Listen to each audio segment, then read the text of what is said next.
Hello guys, welcome to English education students. आज हम पढ़ने वाले हैं क्लास 10th की ज्योग्राफी के 4th चैप्टर को। चैप्टर का नाम है एग्रीकल्चर। यहाँ पर हम इस चैप्टर की एक वीडियो ऑलरेडी कंप्लीट कर चुके हैं जिसमें हम चैप्टर का कुछ पार्ट पढ़ चुके हैं और हम पहले 3 चैप्टर भी कंप्लीट कर चुके हैं और क्वेश्चन आंसर भी हम यहाँ पर पढ़ रहे हैं। अगर आपने वो सभी वीडियोस नहीं देखी हैं तो आप चैनल पर विजिट कर सकते हैं या आपको डिस्क्रिप्शन बॉक्स में जो लिंक मिलने वाला है वहाँ से उन सभी वीडियोस को देख सकते हैं। तो चलिए स्टार्ट करते हैं। आज हम पढ़ने वाले हैं food crops other than grain. तो आज हम पढ़ेंगे शुगर कैन के बारे में। It is a tropical as well as a subtropical crop. तो सबसे पहले हम जानेंगे ट्रॉपिकल क्या है, सब ट्रॉपिकल क्या है। ये एक ट्रॉपिकल और सब ट्रॉपिकल क्रॉप है। तो ट्रॉपिकल होता है यह भूमध्य रेखा के आसपास वाला एरिया होता है और सब ट्रॉपिकल होता है उत्तर तथा दक्षिण से सटे हुए क्षेत्र को हम सब ट्रॉपिकल कहते हैं। तो आप जान चुके हैं। तो ये एक ट्रॉपिकल और सब ट्रॉपिकल क्रॉप है। It grow well in hot and humid climate with temperature of 21 degree Celsius to 27 degree Celsius and an annual rainfall between 75 centimeter and 100 centimeter। तो ये कहाँ अच्छे से ग्रो करती है? हॉट और हमिड क्लाइमेट में अच्छे से ग्रो करती है। कितने टेम्परेचर की ज़रूरत होती है? 21 से लेकर 27 डिग्री सेल्सियस तक टेम्परेचर की इसको ज़रूरत होती है। और यहाँ पर एनुअल रेनफॉल की बात करें तो 75 सेंटीमीटर से लेकर 100 सेंटीमीटर तक रेनफॉल की ज़रूरत होती है। Irrigation is required in the region of low rainfall. जहाँ पर लो रेनफॉल होता है, कम बारिश होती है, वहाँ पर इरिगेशन यानी कि सिंचाई की ज़रूरत पड़ती है। It can be grown on a variety of soil. यहाँ पर इसको अलग अलग तरह की सॉइल पर ग्रो किया जा सकता है। And need manual labour from sowing to harvesting. और इसे जो है बहुत ज़्यादा लेबर की ज़रूरत होती है बोने से लेकर काटने तक। India is the second largest producer of sugar cane only after Brazil. Brazil के बाद इंडिया का दूसरा नंबर आता है जहाँ पर शुगर कैन प्रोड्यूस किया जाता है। It is the main source of sugar, gur, jaggery, khandsari and molasses. तो इन सभी चीज़ों का ये मेन स्रोत है। The major sugar cane producing states are Uttar Pradesh, Maharashtra, Karnataka, Tamil Nadu, Andhra Pradesh, Telangana, Bihar, Punjab and Haryana. इन सभी स्टेट्स में सबसे ज़्यादा शुगर कैन ग्रो की जाती है। ऑयल सीड के बारे में पढ़ते हैं यानी कि जहाँ से हमें तेल मिलता है। इन 2008 India was the second largest producer. आप हर जगह देख पा रहे हैं कि सेकेंड लार्जेस्ट बहुत ही इंपॉर्टेंट है, क्वेश्चन भी जरूर आता है। तो 2008 में इंडिया सेकेंड लार्जेस्ट प्रोड्यूसर था of groundnut in the world after China. China के बाद दूसरा नंबर आता है। ग्राउंडनट मीन्स होता है मूंगफली। In rapeseed production India was third largest producer in the world after Canada and China in 2008। 2008 में कनाडा और चाइना के बाद रेपसीड होता है सफ़ेद सरसों के प्रोडक्शन में इंडिया का तीसरा नंबर था। Different oil seed are grown covering approximately 12% of the total cropped area of the country में जितनी भी क्रॉप की ग्रो की जाती है उसका 12% क्या किया जाता है? ऑयल सीड ग्रो किए जाते हैं। Men oil seed produced in India are groundnut, mustard, coconut, sesame, soybean, custard seeds, cotton seeds, linseeds and sunflower। तो ये जो है सबसे ज़्यादा मेन सीड्स हैं जो इंडिया में ग्रो किए जाते हैं। Most of these are edible and use as cooking medium. तो ये इन्हें खाया जाता है और इन्हें कुकिंग में यूज़ किया जाता है। However some of these are also use as raw material in the production of soap cosmetics ointment होता है मरहम। ठीक है, तो ये सभी यूज़ किए जाते हैं एज अ रॉ मटेरियल। और क्या बनाया जाता है इनसे? जैसे साबुन बनाई जाती है, कॉस्मेटिक की दूसरी चीज़ें बनाई जाती है, या मरहम वगैरह बनाए जाते हैं। Groundnut is a kharif crop and account for about half of the major oil seed produce in the country. तो ये एक खरीफ क्रॉप है और जितने भी ऑयल सीड ग्रो किए जाते हैं उसके हाफ में ये काउंट की जाती है। Gujarat was the largest producer of groundnut followed by Andhra Pradesh and Tamil Nadu in 2011-12 में आंध्र प्रदेश और तमिलनाडु के बाद गुजरात जो है लार्जेस्ट प्रोड्यूसर रहा है ग्राउंडनट का। Linseed and mustard are rabi crop, जो लिनसीड है और मस्टर्ड है, मस्टर्ड मीन्स सरसों, ये रबी क्रॉप्स हैं। सीसम इज़ अ खरीफ क्रॉप, जो सीसम है यानी कि तिल जिन्हें कहा जाता है वो खरीफ क्रॉप है in north and rabi crop in south India, और साउथ इंडिया में ये रबी क्रॉप है। ये इन सभी क्रॉप्स के बारे में आप ऑलरेडी पढ़ चुके हैं। Castor seed is grown both as rabi and kharif crop, तो जो कैस्टर सीड हैं उन्हें रबी और खरीफ क्रॉप दोनों के रूप में उगाया जाता है। पढ़ते हैं टी के बारे में। टी हर एक घर में होती है। T cultivation is an example of plantation agriculture, ये एग्जाम्पल है प्लांटेशन एग्रीकल्चर का। It is also important beverage crop introduced in India initially by the British, और ये ब्रिटिश के द्वारा लाया गया है यहाँ पर। और बेवरेज क्रॉप होता है जो पी जाने वाली, तो ये जो है बहुत ही मुख्य क्रॉप है जो पी जाती है। Today most of the tea plantation are owned by Indians, तो सबसे ज़्यादा टी प्लांटेशन अब इंडियन के द्वारा ही किया जाता है। The T plant grow well in tropical and सब ट्रॉपिकल क्लाइमेट, ये भी ट्रॉपिकल और सब ट्रॉपिकल क्लाइमेट में ग्रो की जाती है। Note with deep and fertile well drain soil, तो ये जो डीप है मतलब ज़्यादा उपजाऊ गहरी और जहाँ पर पानी जो है सही से ज़्यादा पानी की मात्रा हो वहाँ पर इसे ग्रो किया जाता है। Rich in humus and organic matter, इसमें बहुत ज़्यादा ह्यूमस होता है, ऑर्गेनिक मैटर होते हैं। T bushes require warm and moist frost free climate at all through the year, तो जो टी बुशेज होती हैं उन्हें गर्म एटमॉस्फेयर की ज़रूरत होती है। यहाँ पर फ्रोस्ट फ्री यानी कि उनके ऊपर पाला ना पड़े, बर्फ़ ना गिरे, ऐसे क्लाइमेट की ज़रूरत होती है पूरे साल।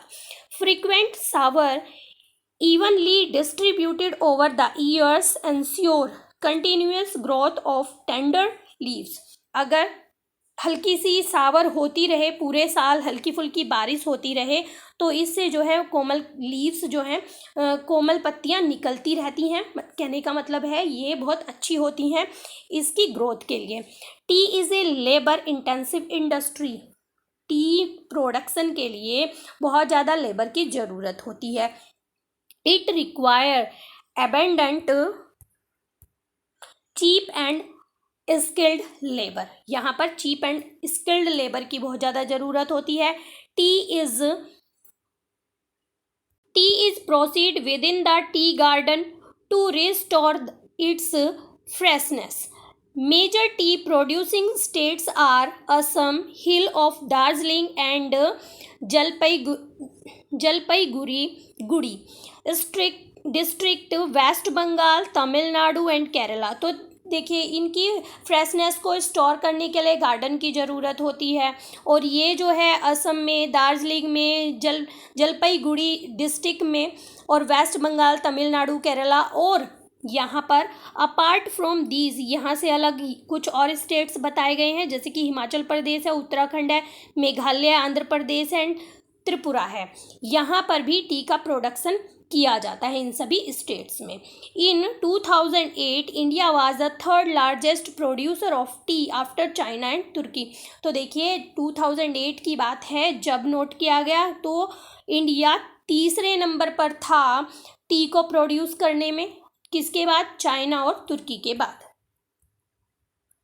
अब बात करते हैं कॉफ़ी की। Coffee in 2008 India produced 3.2% of the world coffee production. तो जितनी भी कॉफ़ी का प्रोडक्शन होता है इंडिया में कितनी होती है? 3.2%, उसकी 3.2% होती है। Indian coffee is non in the world for its good quality. जो इंडियन कॉफ़ी है वो अपनी अच्छी क्वालिटी की वजह से जानी जाती है।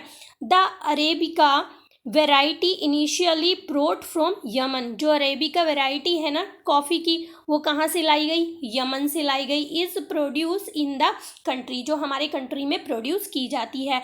This variety is in a great demand all over the world. पूरे संसार में इसकी बहुत ज़्यादा डिमांड रहती है। Initially its cultivation was introduce on the Baba Buddhan hill. तो इसे कहाँ पर उगाया जाता है? बाबा बुद्धन हिल पर। And even today its cultivation is confined to the Nilgiri in Karnataka, Kerala and Tamil Nadu. यहाँ पर भी अभी ने इसे ग्रो किया जाने लगा है। आगे देखते हैं हॉर्टिकल्चर क्रॉप। हॉर्टिकल्चर क्रॉप क्या होता है? जिसमें फ्लावर्स, फ्रूट्स, वेजिटेबल्स ये सब ग्रो किए जाते हैं, उसे कहा जाता है horticulture crop. In 2008, India was the second largest producer of fruit and vegetable in the world after China। तो देखिए आफ्टर चाइना बहुत ज़्यादा यूज़ हो रहा है। तो यहाँ पर बताया गया है 2008 में जो इंडिया था उसका दूसरा नंबर था फ्रूट्स एंड वेजिटेबल को ग्रो करने में चाइना के बाद। India is a producer of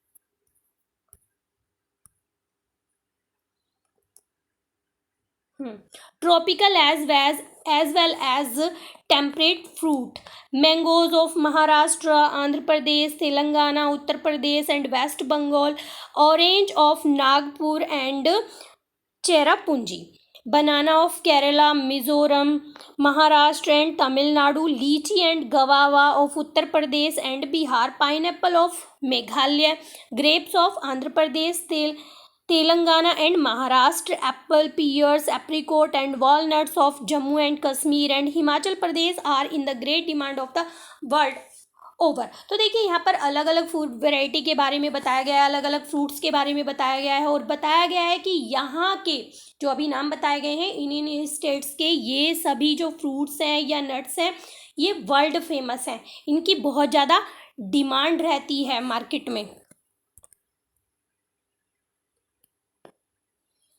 India produce about 13% of world's vegetable. तो देखिए जितनी भी वर्ल्ड में वेजिटेबल प्रोड्यूस की जाती है ना, तो इंडिया में कितनी प्रोड्यूस की जाती है? उसकी 13%। It is an important producer of pea, cauliflower, onion, cabbage, tomato, brinjal, potato. तो ये सारी जो वेजिटेबल्स हैं ये इम्पोर्टेंट हैं जो इंडिया में ग्रो की जाती हैं।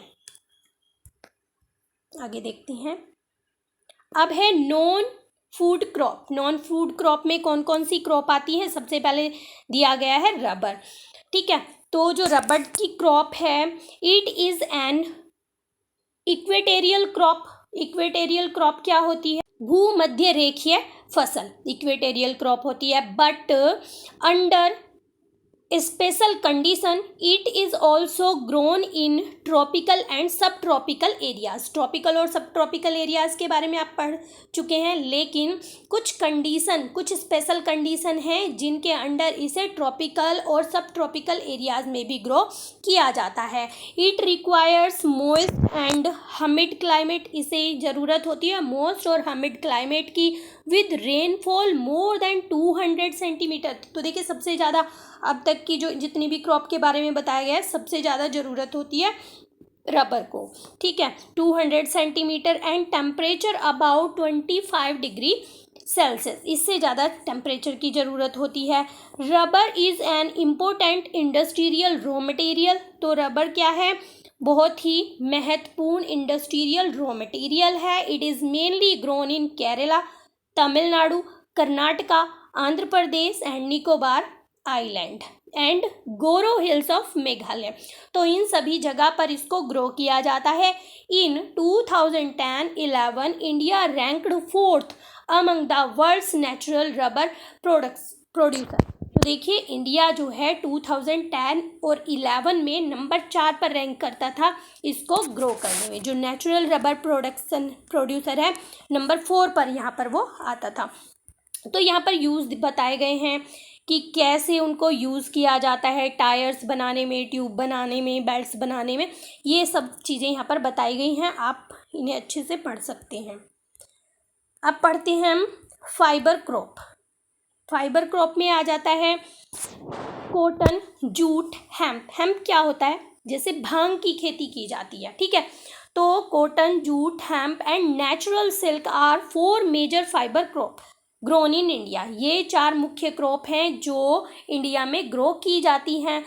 The first 3 are derived from the crop grown on the soil. जो स्टार्टिंग की जो 3 बताई गई हैं ये सोइल पर ग्रो की जाती हैं। The latter is obtain from the cocoon of silkworm led on green leaves specially mulberry, ठीक है। तो आप सभी जानते हैं कि सिल्क वॉर्म से हम सिल्क को प्राप्त करते हैं, कुकून से हम, और ये किस पर ग्रो किया जाता है? ये जो है ग्रीन लीव्स पर ग्रो किया जाता है। ये किसे फीड करता है? ग्रीन लीव को, स्पेशली मलबेरी की लीव्स को, ठीक है। तो यहाँ पर 4 क्रॉप बताई गई हैं, cotton, jute, hemp and silk. Rearing of silkworm for the production of silk fiber is known as sericulture, ठीक है।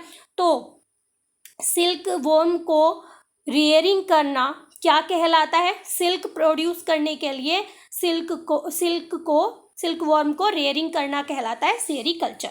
अब पढ़ते हैं कॉटन के बारे में।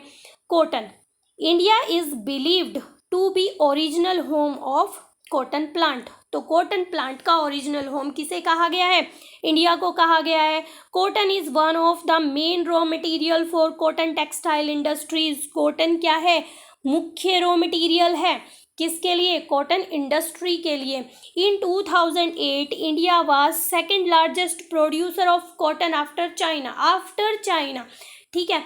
तो 2008 में इंडिया सेकंड लार्जेस्ट प्रोड्यूसर था कॉटन को ग्रो करने वाला, चाइना के बाद। Cotton grows well in dryer part of the black cotton soil of Deccan plateau. तो ये जो है ड्रायर प्लेस में, ड्रायर पार्ट जो ब्लैक सॉइल है ना, उसके ड्रायर पार्ट में ग्रो की जाती है। ये आप पहले भी पढ़ चुके हैं। इट रिक्वायर हाई टेम्परेचर, इसे हाई टेम्परेचर की ज़रूरत होती है। लाइट रेनफॉल और इरिगेशन, हल्के से, तो देखिए लाइट रेनफॉल की और इरिगेशन की ज़रूरत होती है। आगे कहा जा रहा है 210 frost free days and bright sunshine for its growth. तो इसकी ग्रोथ के लिए 210 दिनों की ज़रूरत होती है जो फ्रोस्ट फ्री हो, जिसमें पाला ना पड़े, बर्फ़ ना पड़े, और ब्राइट सनशाइन की ज़रूरत होती है। It is a kharif crop, ये खरीफ की क्रॉप है। And require 6 to 8 month to mature, और मैच्योर होने में इसे 6 से 8 महीने लग जाते हैं।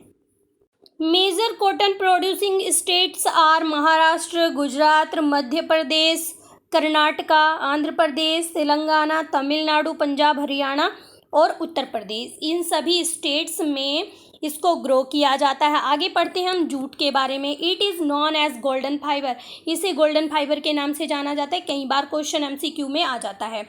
Jute grown well on well drained fertile soil, well fertile soil में इसे ग्रो किया जाता है। In flood plains where soil are renewed every year, और फ्लड प्लेन जो एरिया होता है उसमें ये बहुत अच्छे से ग्रो करती है। High temperature is required during the time of growth, इसकी ग्रोथ के समय इसे हाई टेम्परेचर की ज़रूरत होती है। West Bengal, Bihar, Assam, Orissa, Meghalaya are the major jute producing state. It is use to making gunny bags, mats, ropes.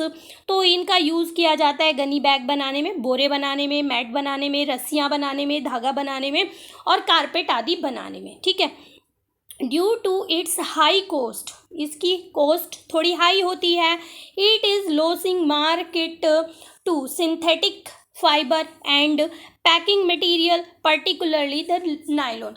अब नायलॉन क्या है? एक सिंथेटिक फाइबर है, उसकी पैकिंग करने में, उसे बनाने में, उसे प्रोड्यूस करने में कम कॉस्ट की ज़रूरत होती है, इसलिए जो जूट है उसका मार्केट अब कम होता चला जा रहा है। आगे हम जानते हैं technological and institutional reform. Reform means होता है सुधार करना, बदलाव लाना, और टेक्नोलॉजिकल और इंस्टीट्यूशनल, टेक्नोलॉजिकल आप जानते हैं, इंस्टीट्यूशनल कह सकते हैं आप संस्थागत, ठीक है। तो देखते हैं, it is mention in the previous pages, पिछले कुछ पेज में ये मेंशन हो चुका है, that agriculture has been practice in India for thousand of years, मतलब हज़ारों साल से इंडिया में क्या हो रहा है, एग्रीकल्चर हो रही है। Sustain use of land without compatible techno institutional change have hindered the pace of the agriculture development. Pace means होता है गति। तो देखिए, ये जो यूज़ होता चला जा रहा है ना, लगातार हम लैंड का यूज़ करते चले जा रहे हैं और सुधार ऐसे कुछ हो नहीं रहे हैं, इससे जो एग्रीकल्चर डेवलपमेंट है वो रुकता सा चला जा रहा है, कम होता चला जा रहा है development.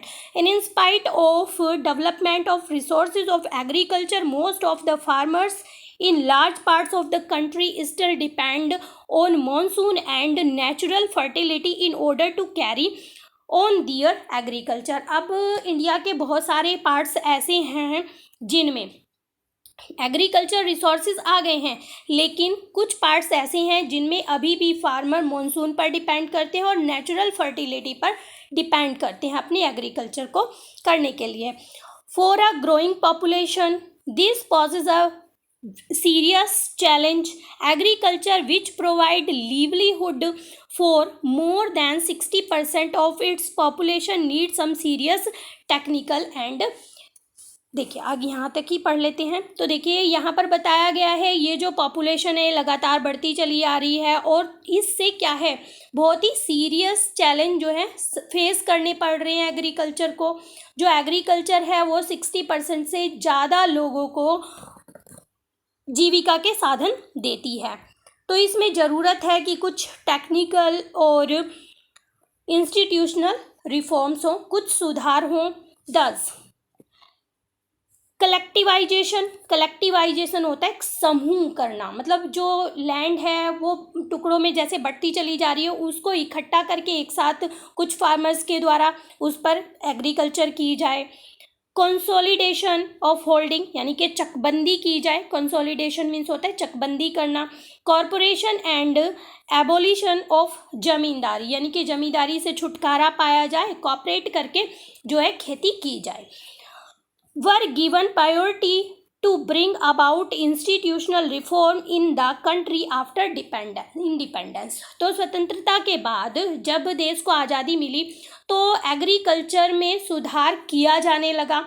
Land reforms was the main focus of our first 5 year plan. जो पहले 5 साल के जो प्लान बने उसमें लैंड रिफॉर्म को सबसे पहले नंबर पर रखा गया, उस पर फोकस किया गया। The right of inheritance and already led to fragmentation. Fragmentation होता है टुकड़ों में बंट जाना। Of land holding necessitating consolidation of holding. तो देखिए, जैसे ही क्या होता है कि विरासत में कोई जैसे ज़मीन मिलती है वो आगे चलती चली जाती है, पीढ़ी दर पीढ़ी वो जो है उसका बंटवारा होता चला जाता है। तो उससे क्या होता है कि जो ज़मीन एक साथ होती है बहुत सारी, उसके अलग अलग टुकड़े हो जाते हैं, तो ज़रूरी है उसकी एक साथ चकबंदी की जाए। तो ये सुधार करना बहुत ज़रूरी है।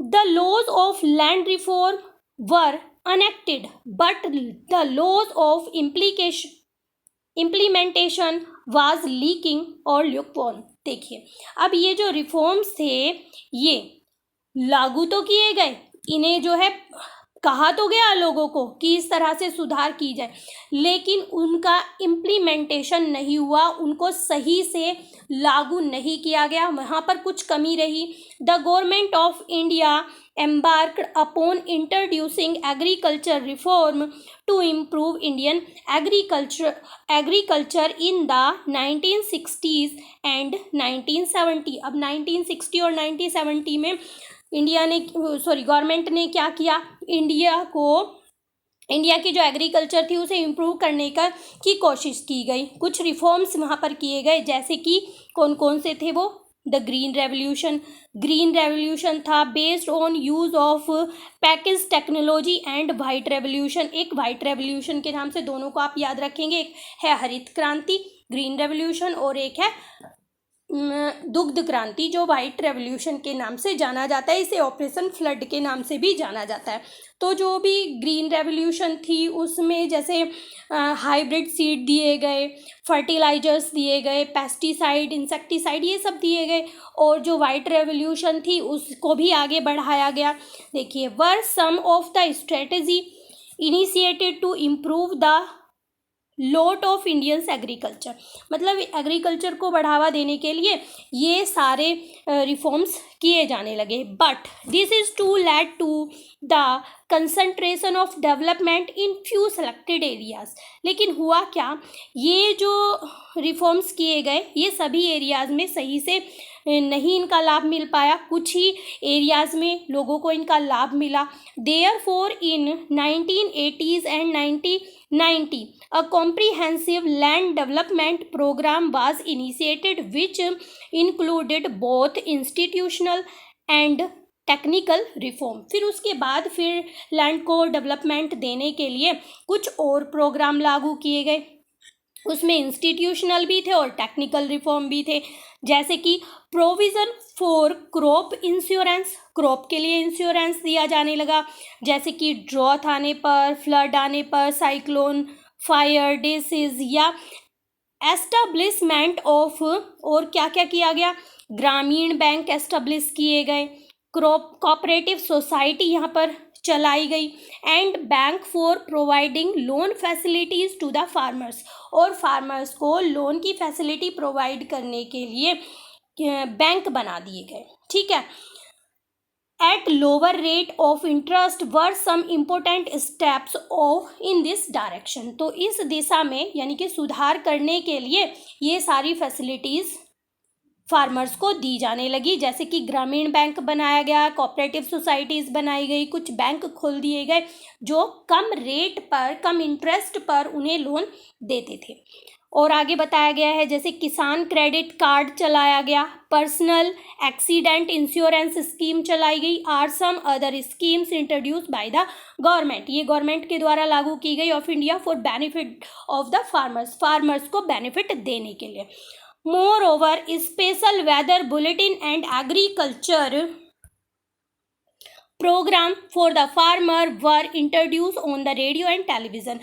अब किसानों को जैसे वेदर के बारे में, दूसरी चीज़ों के बारे में, कुछ बीजों के बारे में कुछ न्यूज़ देने के लिए अलग से चैनल बनाए गए जो रेडियो पर और टेलीविज़न पर इंट्रोड्यूस किए जाते थे। The government also announce minimum support price, remunerative and procurement prices for important crop to check exploitation of farmer by speculators and middleman.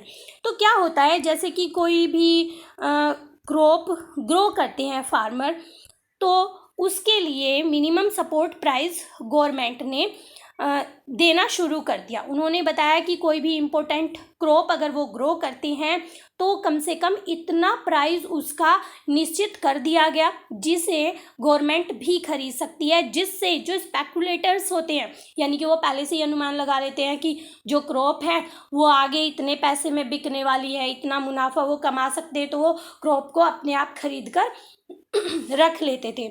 और जो मिडल मैन है, जो बिचौलिए हैं, वो दूसरों को जो क्रॉप बेचने में और उससे कमीशन लेते, तो इनसे बचाने के लिए गवर्नमेंट ने क्या किया, मिनिमम सपोर्ट प्राइस जो है लागू कर दिया। इससे सीधा जो फार्मर्स थे उनको बेनिफिट होने लगा। तो आज की वीडियो को हम यहीं करते हैं कंप्लीट। नेक्स्ट पार्ट में हम अपना चैप्टर को कंप्लीट कर लेंगे। अगर आपको वीडियो अच्छी लगी है तो एक लाइक ज़रूर करें। अगर चैनल पर आप पहली बार आए हैं तो चैनल को सब्सक्राइब करें। मिलते हैं अपने नेक्स्ट टॉपिक में, तब तक के लिए बाय बाय।